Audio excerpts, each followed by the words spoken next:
Crystalizing Public Opinion was written by Edward Bernays in 1928. A quick review / main points of the overview of his text was that his primary purpose was to explain public relations and how the government and corporations influence society as a whole. The Public Relations Council, which he referred to numerous times throughout his text, referred to administration and policies within government and corporations, so basically a subset of public relations. So some trends in society that he pointed out was the ever-changing of opinions and group dynamics. So what is meant by this is that when society is influenced, there has to be a change of opinion that's being pushed to the society as a whole from the government and corporations, and often stems from new administration or policy implementation.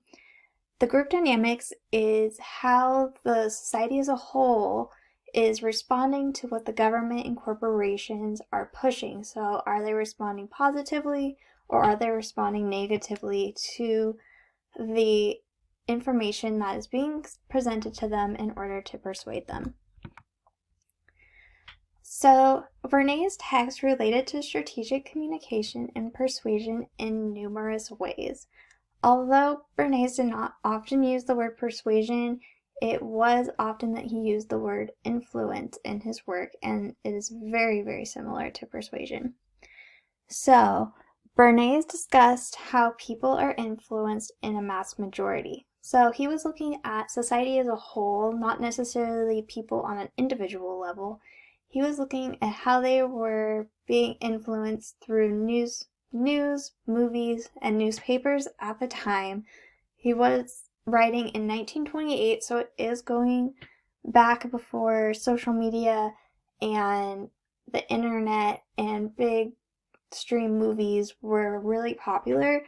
So he was looking more at the texts of the time. So he noted that people are influenced through agreement, and this is a technique of persuasion. In order to be able to persuade someone, you can't turn them off. They have to agree with you in some way in order to be open to hearing the argument that you're presenting them with. So a quote from Bernays' text on page 64 is, "Domination today is not a product of armies or navies or wealth or policies. It is a domination based on the one hand upon accomplished unity, and on the other hand upon the fact that opposition is generally characterized by a high degree of disunity." So what he meant by this is that people were not being dominated by powerful tactics that they would usually think were dominating the people, such as armies and the government coming in and taking over. Rather, they were being dominated through unity, which means that when there's disunity, there's conflicts, and it's harder to persuade people in a conflict. So he also touched on verbal and nonverbal cues, which is a huge part of strategic communication, because when you're communicating with someone, not only are you hearing their words, but you're also reading their body language. So are they responding in a positive way, or are they backing away and being very negative and not making eye contact? And for Bernays, this was very important in his persuasion evaluation of how people were receiving what was being presented.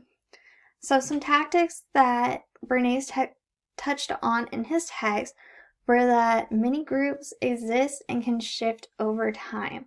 He touched a lot on the herd mentality, so people form these herds, they have similar mindsets, they have similar values, beliefs, and attitudes, and they're going to want to stay together. So there's different groups that form, but over time, if they are persuaded by the media, they can begin to see shifts in their attitudes and beliefs. So he also touched on how the public can be reached through established mediums of communication.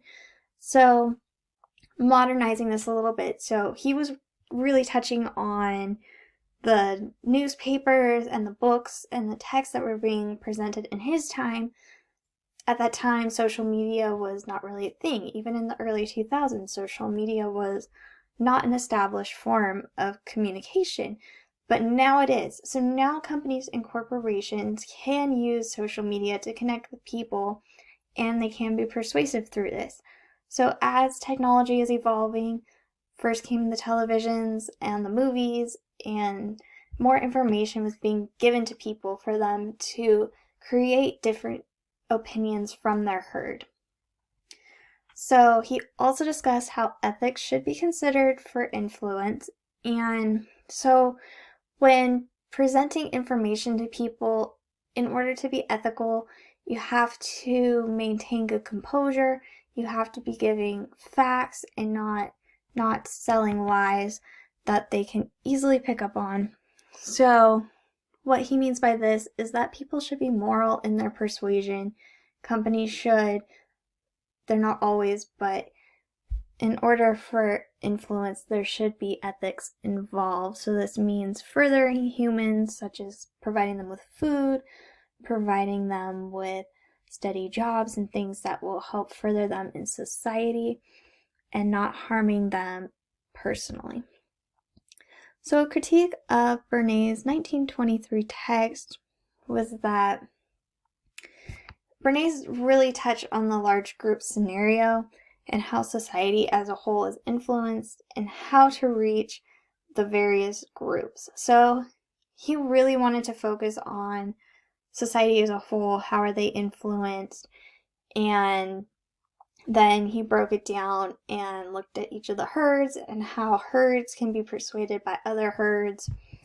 And he did a thorough job of intertwining public relations and influence, so incorporating those ethics into influence, for example.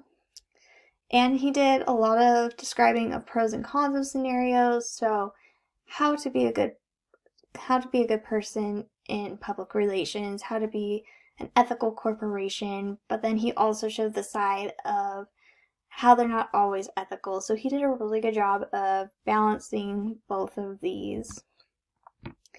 So a rhetorical strategy that I felt really just like through the whole book, you could see persuasion attitude change.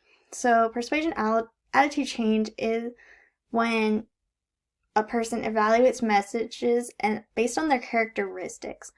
So what is the company or organization promoting? What are they trying to portray? What are they trying to persuade their buyers to do? What is the government trying to persuade the people to do? And so then the source characteristics, is it knowledgeable? Is it trustworthy? So are people looking to their source when they are beginning to have an attitude change? And then target characteristics is targeting, I'm trying not to use that word. It's when people are being looked at on certain levels for certain characteristics, and when they're in their herd, they're being narrowed down and they're being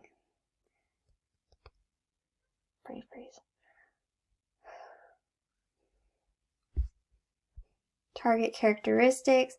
How are people being targeted towards changing their attitudes? What is that value or that belief that is being narrowed down, and what they're being looked at? And that is the end of Bernays' 1928 Crystalizing the Public Opinion.